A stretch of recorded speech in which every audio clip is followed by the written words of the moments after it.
Hey, everybody. Good to be here. My name is Brent Morse. Time for managing an options portfolio. We do this each week on Wednesdays, and we're going to look at various things. I want to talk to you about three really important pieces of information you need to know before any type of option trade. And we're going to look at a variety of different types of option trades and talk about managing those options trades. So glad you're along for the ride. See some familiar names in the chat. Glad you're here. One of those names in the chat is Connie Hill. She's there to help me out. So I appreciate Connie. And I've been working with Connie for many, many years. And she's not only a colleague, but she's a good friend of mine too. And so I appreciate her. Between Connie and myself, we'll do our best to answer your questions. Also, remember, you can follow us on X at BrentMooreCS, at Connie Hill CS for additional content throughout the week. Now, before I get too far into this, I do need to mention a few things. One, options do carry a high level of risk and are not suitable for all investors. And multiple leg option strategies will involve multiple transaction costs. Short options can be assigned at any time up to expiration, regardless of the in-the-money amount. Rolling strategies can entail additional transaction costs. The paper money software application is for educational purposes only.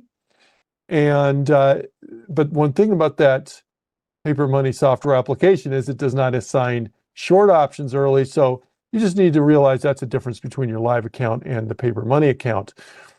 For the sake of simplicity, I'm not going to factor in commissions into the trades that we look at today, but just realize they are something you need to consider. All investing involves risks, including loss of principal. Schwab does not recommend the use of technical analysis as the sole means of investment research. Past performance is no guarantee of future results. This is the market. We're down again today. Kind of common lately. We've seen that a lot. We're in a downtrend right now. I have a 20-day moving average. I have a 50-day moving average. They're both sloping down, and the stocks, or the index in this case, is below both of those. We would consider that to be a downtrend in general. Now, as you are looking at different option trades, there are different considerations. Of course, you know that. But there's three things that I want you to know about any that you need to know about any option trade. Okay? One is, I'm just going to abbreviate MG, max gain. Okay, what's your max potential gain on that? It doesn't mean it's a likely gain. You know, if you do a long call and you look at the max gain on the Thinkorswim platform, it's going to say infinite or something like that. Realistically, you're not going to make an infinite amount of money. And very often the max gain scenario isn't the most likely scenario or a very likely scenario, but you should know what that max gain is. Similarly, you should know what that max loss is. Often that max loss scenario isn't a likely scenario, but you should know what it is. You know, if you just buy a stock, the max loss is basically everything you own on that. It's unlikely that stock's going to go down to zero anytime soon, probably. Depends on the stock, I guess. But you should still know what that situation is. You should also know what your break-even points are on your trade. And of course, this can be tricky sometimes with options, and that's one reason we'll use the Analyze tab.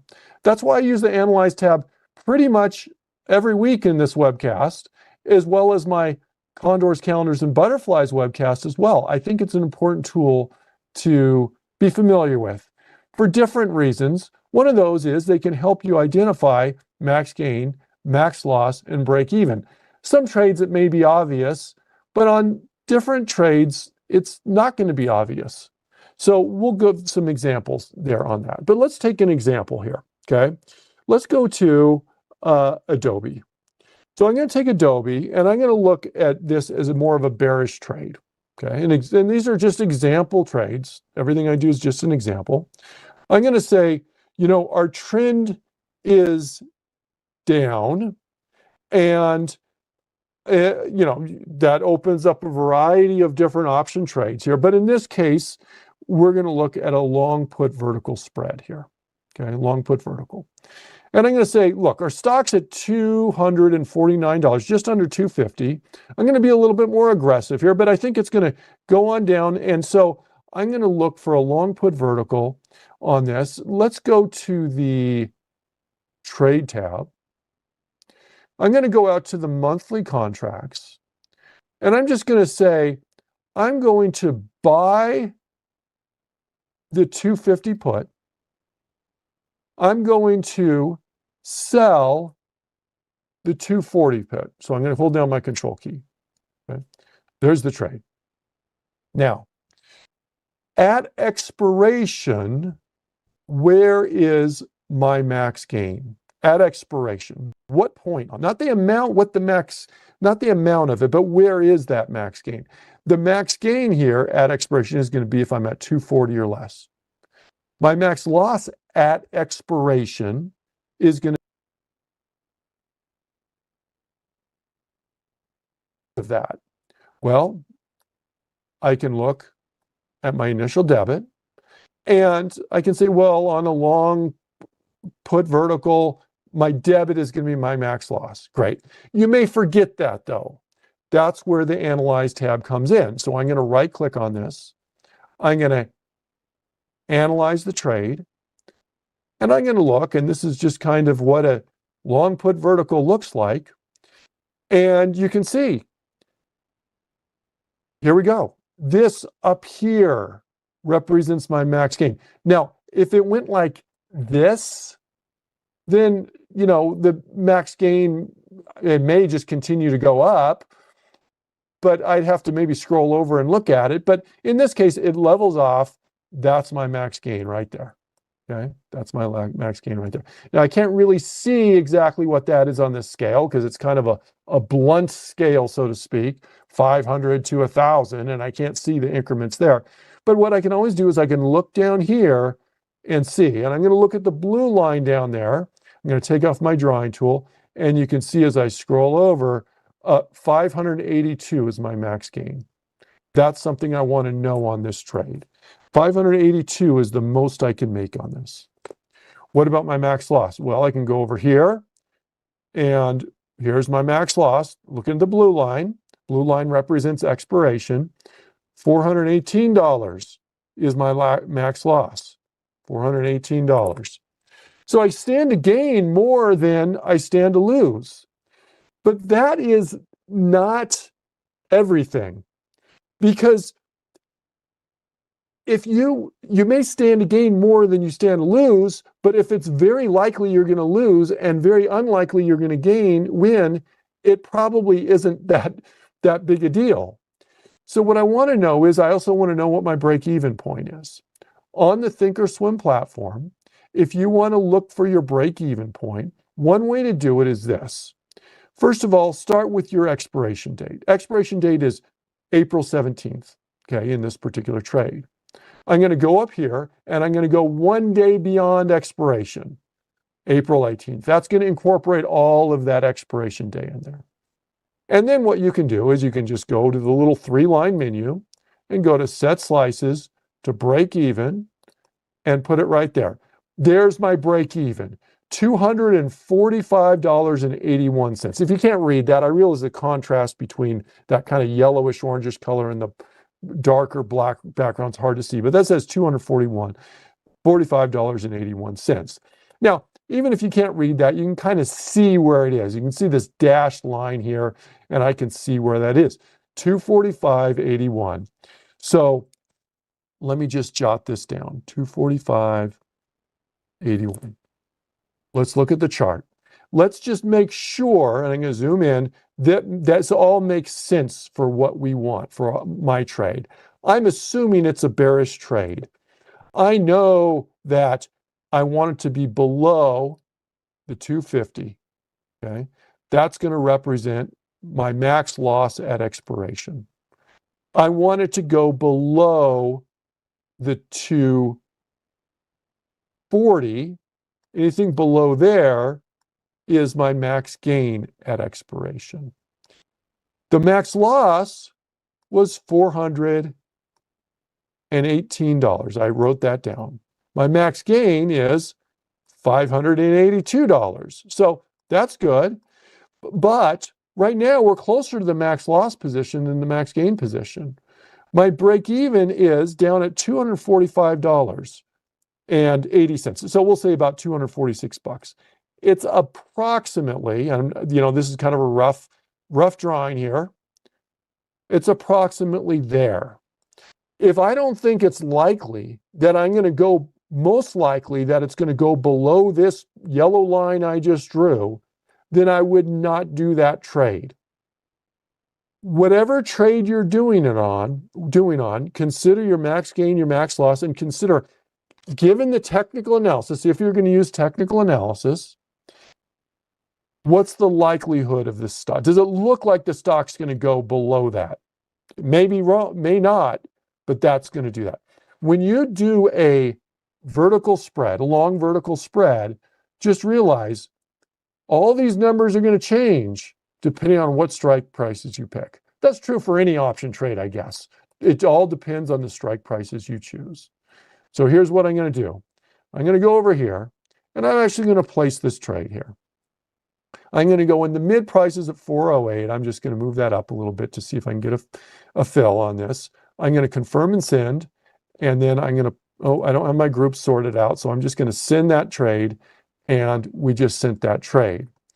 Now, as I look at a different trade, we'll look at something a little bit more bullish here.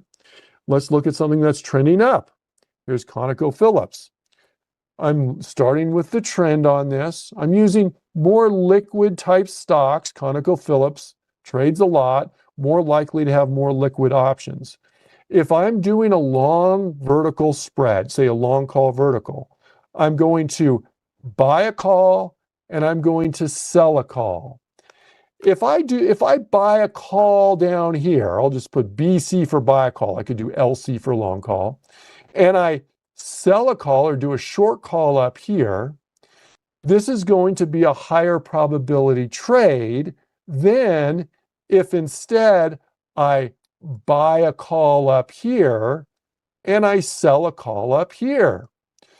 Because I'm already, the stock's up here, in this first scenario, right here, I'm already starting in essentially a winning position on that. That's great. Whereas in the second case, which is this one here, I'm not starting in a winning position. I need the stock to move up. So why don't I always do it like this scenario where I'm starting in the winning position? Because if I look at the max gain and I look at the max loss, then I know that these are going to be less favorable if my probabilities are better. Okay. So let's go and let's look at this example again. And hopefully, Jerry, this will help you out here in terms of finding and others. I know if there's one person that asked a question, I know there's others that have that question because I went through that a little quickly here. So what I'm going to do here is this. I'm going to make this one a little bit, well, let's see, our stock's at 123.76. Let's go and let me go to the trade tab. And let's just, again, I'm going to look at these April contracts. And stocks at 120, let's do a higher probability one. So let me do maybe the 115 call and the 125 call. So this is going to give us I'm going to hold down my control key. Here's my trade. I'm already in a pretty favorable position on this. The stock's almost at 124. We're almost at our max gain position on this. So what do I know about this? I know it's going to be a higher probability trade. I know my reward and risk isn't going to be as favorable on that. Let's take a look at this and put it on the Analyze tab. I'm going to right-click on this trade. I'm going to click on Analyze Trade. First thing I'm going to do is I'm just going to look right here and I'm going to make sure that I don't have any extra trades down here from the past. That happens all the time to me. By the way, if you are ever looking at this Analyze tab and it doesn't seem to make sense, not what you're expecting, Probably more often than not, it's because you have an extra trade down here. But let's just look at this for now. And let's get our break even and everything on here. First off, just make sure that you have today's date on the bottom right portion of the page. Okay. That's not going to change the break even, but it's for other stuff like probabilities that could make a difference. Secondly, make sure this date in the upper right portion of the page is 1 day beyond your expiration date. Okay, April 17th expiration, April 18th up there. How do I get that break-even line on there? I can go to my little 3-line menu, click on it, set slices to break even on April 18th. Click on that, it's going to move it right there for you. Again, we can kind of visually see where that is, but it will give you the number right there. So, what is my max gain? Well, I can look over, I can just take my cursor. I'm going to keep my eye down here on this blue number down here. $365 my max gain. What's my max loss? $635. We stand to lose a lot more than we gain. Well, not surprising because our break even is at 121.37. The stock's already above that level. It's a higher probability trade. Now, I said we want to know what the break even is. Another kind of related concept is what's the probability? Because if you know the break even, you can kind of decide on your probability. But in this case, our probability is about 55-56% chance above break even, at or above break even at expiration, and about a 44% chance below break even at expiration. So I didn't show you that on the other one, but you can use those percentages. If you are using these percentages, make sure this date is today's date. Make sure this date is the day after expiration. Okay? So, and that works for any type of option trade. You know, these are, I just did 2 vertical examples, but we can do other. In fact, let me add this one in our portfolio here. Let me just go back here. Again, I'm going to do a couple contracts. I'm going to right click. I'm going to right click. I'm going to confirm and send. And I'm going to send that order. Okay. And it's thinking, we'll see if that fills or not. Let me give you one other example that's going to be a little different type example though. Let's look, I'm going to look here at Pfizer. Okay, here's Pfizer, and I'm going to say this is kind of going sideways-ish. I'm going to take more of a neutral type trade, and we can use the same principles here on this neutral type trade. But I'm going to do a calendar spread, which isn't quite as, I think for a lot of people, clear cut what the max gain is going to be, what the max loss is going to be, where the break evens are going to be, things like that. I can do the same thing. In this case, stock's at 27 and change. I'm going to go to the trade. Well, I'm just going to go to the Analyze tab here. Add simulated trades. And I'm going to go here. And I'm just going to go out to, we'll go to April 10th. I'm going to sell the 27 put.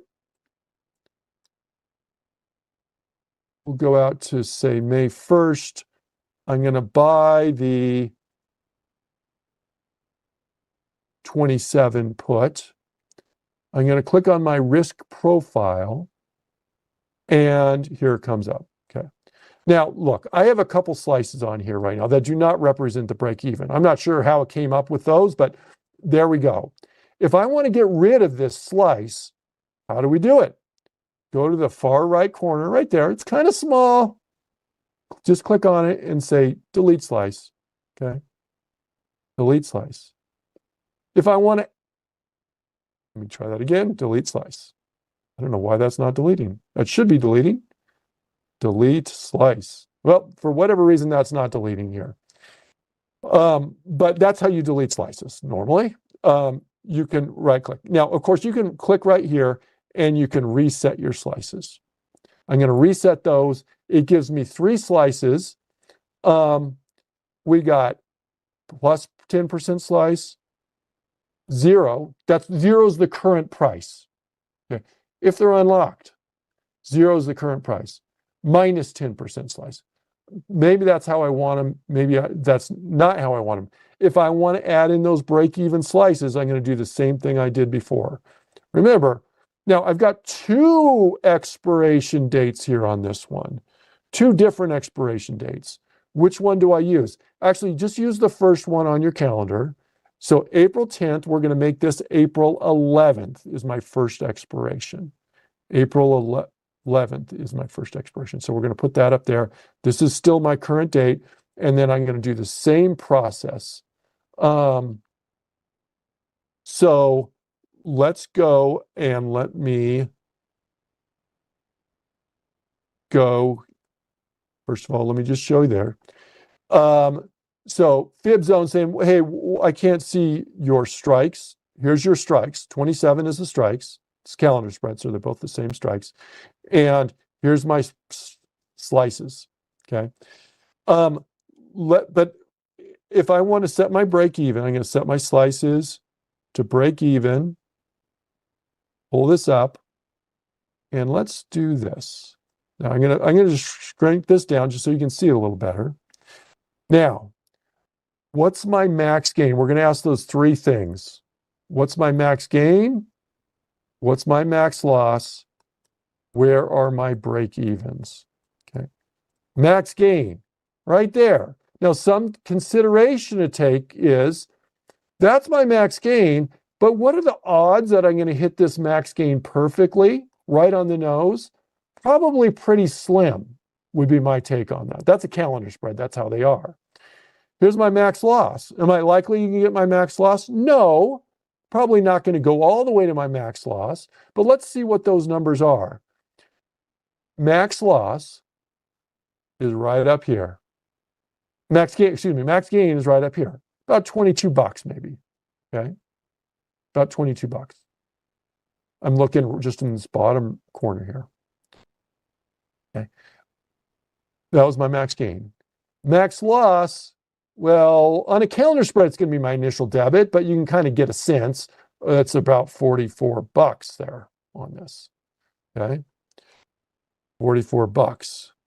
This should be for my calendar spread, I'm planning on getting out of this calendar spread at the whole trade changes after our initial expiration there. Okay. So I'm looking at my initial expiration on it. And so, and we set our slices. But here's the thing. Let's look at this percentage. Can you read that? About 20%. 20% chance of this calendar spread being profitable at expiration. So given my max gain, given my max loss, given my level of profitability and probability, so in this case, I'm going to say, I'm not interested in this trade. It's just not worth it. Now, in my mind, this one's pretty clear cut. A lot of times it's not going to be so clear cut. And that's, then it just it's always a judgment call, I guess. But that's why this can help you out, knowing those 3 pieces of information. Especially if you're looking at this and you're looking, let me just kind of change this, and you're looking at this and you're going, ooh, this looks like a very profitable trade like that, probable trade like this, nice and wide spread here. Well, keep in mind, the numbers aren't lying here in this case. The scale has changed. Basically, I'm from 2650 to 2750. When I look at this stock and I consider 2650 to 2750, it's here to here. That's a pretty narrow range there, those. So we're going to skip that last trade, but that's my point is, know those three pieces of information when you're going to do a trade here. Okay. Let me just see if I missed any questions here. Okay. So Michael said, I didn't hold the control key down. Okay. That's a good thing. Good question. When I'm doing a multiple leg option order and I'm clicking on different legs, I have to hold down the control key if I don't want to just replace the initial trade with the subsequent trade. If I want to add them both, I got to hold down the control key. That's when I'm on the trade tab. When I'm on the analyze tab, you don't have to do that. If you're on add simulated trades, you can just click on different legs here on this and it will add them all. I don't have to hold down that control key. So that's the difference there. That was a good question, a very observant question, by the way, on that. So there is a difference between trade tab and analyze tab on that. All right. And let's see, is there any other questions? I'm saying Connie's helping me out. Thank you. I appreciate that, Connie. Okay, let's move forward. Let's move forward here on this. Let's talk about some managing these trades after we're in those trades. I'm going to go to, let me get rid of this portfolio. I'm not a fan of this, to be honest, this portfolio digest thing, because it always gets in my way up here. It won't let me bring it up, but I always scrunch that down to the bottom of the page. Let me go back here and we're going to show my groups. So here's my groups, including the trades we just added. Let me get rid of that. And I'm just going to start. Today we'll start at the top. Often we start at the bottom. Sometimes we start in the middle. But I want to hit over different sessions, make sure we get all, because we usually don't get through all the trades every session. So I try and hit the ones that make sense here. Okay. Let's just start with CVX. I have what is this? It's a put vertical. It's a short put vertical. I'm bullish on this. I want the stock to go above 190 or stay above 190. Right now it's about $200. Okay. So far, so good. We're making some money on it. That's fine. We have 30 days to go to expiration.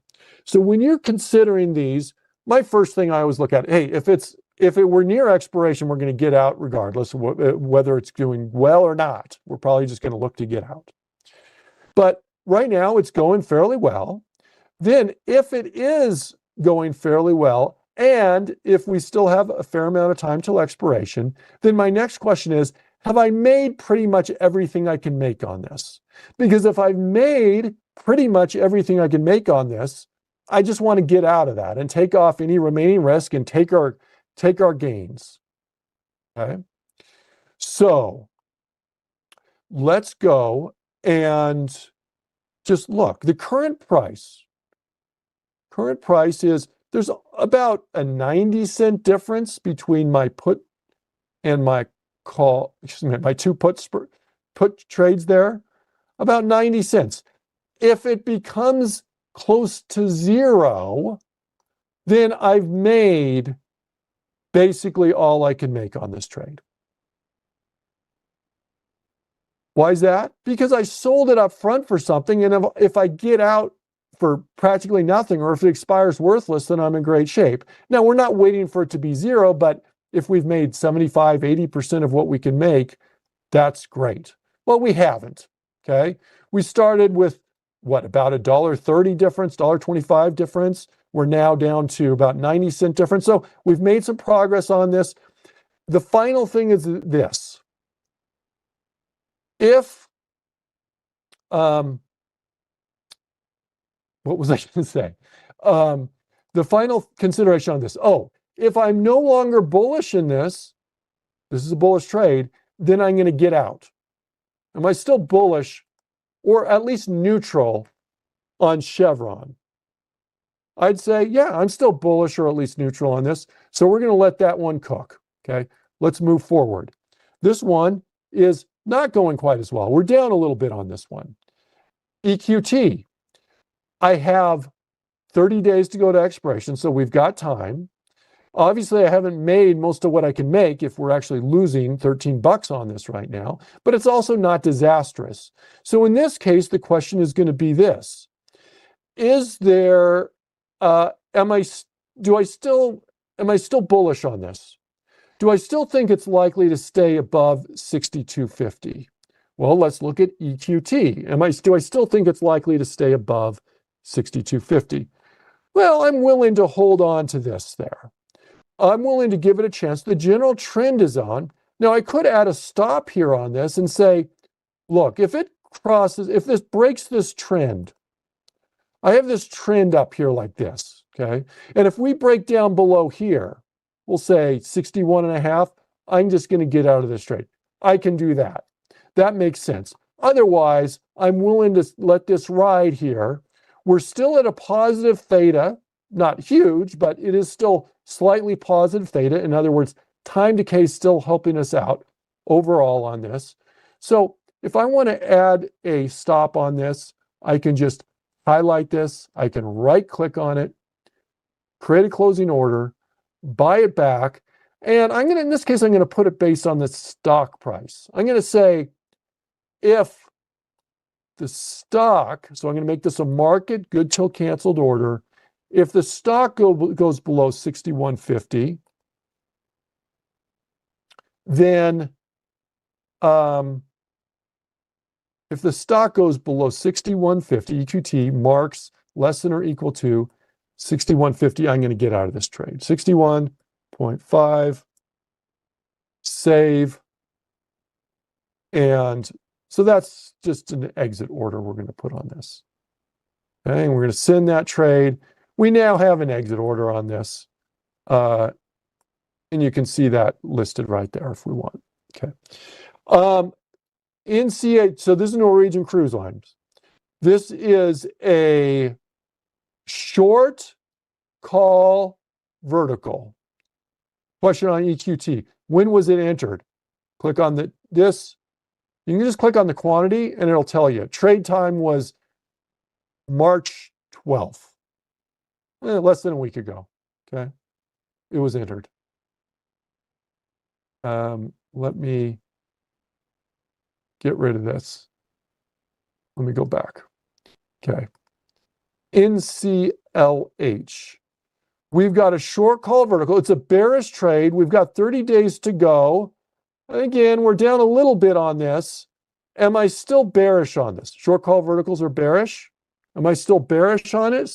I'm going to go a little quicker on this, NCLH, just because I want to get to a bunch of trades here. I'm going to say, yeah, it seems reasonable. Still relatively bearish on this.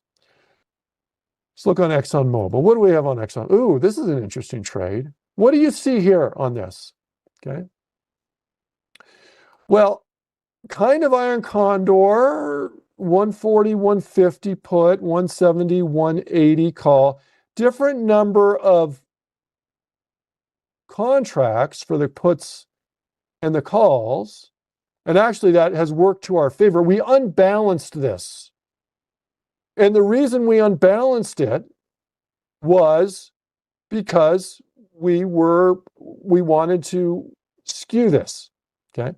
In other words, if you're wondering, if you have a trade, maybe it's a butterfly, skewed butterfly or skewed calendar, whatever, and you're wondering, what does it look like? Go to our old friend, the Analyze tab, pull up your trade, just click on Risk Profile. We just move this over. And you can see how it's, just make sure that's the only trade in there. And then you can see what it looks like. We're more bullish on this than bearish. Okay? We're more bullish on this than bearish. So in this case, it worked out by skewing it because most of the profits are coming from those put legs. In fact, we're actually losing money on the call side of things right here. Now, there's a principle on these iron condors is we kind of manage the winners. So if we go to ExxonMobil and look at this, you can see here's what it looks like. It's gone up So what we could do is we could get out entirely. We could, of the put side, which is the side that's winning, if we wanted to. But in case I didn't make it clear, we can manage both these sides differently. We're going to manage the put vertical and the call vertical separately. We've made decent money on the put side. So I have different choices. I could let it run. That's certainly a possibility. We still have plenty of time on this. I could take off some of the gains off the table, so to speak, and just sell one of the contracts, or buy back one of the contracts there in terms of this. Okay. So I would just have one, and we would then unbalance it. Or I could take the full gain on the put side, and we could stick with the call side if that's what we wanted to. So those are all viable things there. Here's what, just to show you, if we want to get out of just one contract of this, I can just highlight the puts. I can right click on it. I can create the closing order, and I'm going to click buy it back. But now what I'm going to do is I'm going to change the quantity, and I'm just going to buy back one of those. Move it up here. I'm going to confirm and send that and take the profits on that one contract. Now, when we look at this, now we're back to just this, it's not a skewed iron condor anymore. It's just a plain old normal iron condor. We've taken some of the profits off of the table here on this. Now, in terms of the call side of things, what I can do is I can say, I'm a little bit concerned on this, but I still think this is likely to retrace a little bit. But maybe I want to put an exit on this. And I could add a stop here and say, if this continues to go up, we'll say maybe above 163, we're just going to get out of this trade, the call side of this trade. So if I put a stop on, I can highlight the calls. I can right click on this. I can create a closing order to buy it back. This is just on the call sides. Okay. And I'm going to make this market. Go till cancel. And I'm going to click on my gear. And before I do that, I got to remind myself because I forgot where we said. We said above 163. Okay. So I'm going to click on this, and I'm going to do ExxonMobil marks greater than or equal to 163. Okay. I want to get to some other types of trades here. So I'm going to enter this. I want to answer some questions here first, though. So I'm going to confirm and send. We have that stop order in now on that. Okay. Couple questions. So how do I figure out how much theta is left? Here's my theta column. If I'm looking at ExxonMobil, for example, I can look at ExxonMobil up. Look, you don't have to sum each of these legs here. You can, but I can just look up here and see what the theta is for the total position on that. All right. So that's that.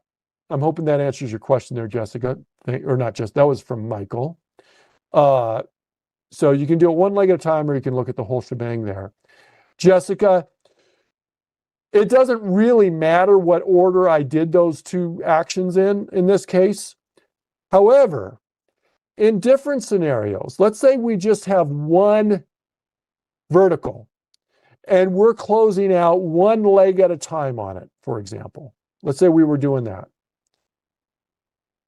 Very often what we'll do is we'll make sure we exit the short leg first and then the long leg. And the reason is because if I exit the long leg, I'm just then left with a naked call. And that's maybe an undesirable, may not be allowed, number one. it may be an undesirable situation because of the unlimited risk of that, number two. But in the specific circumstance we just looked at, where we were just looking at two verticals, it didn't matter there, okay? So there we go. Let's move on here. Great question. You guys are full of great questions today. Okay, we're gonna move on from short verticals. Let's go to long options, long single options. So I've got some trades here, and some are doing well and some are not doing so hot here. I'm running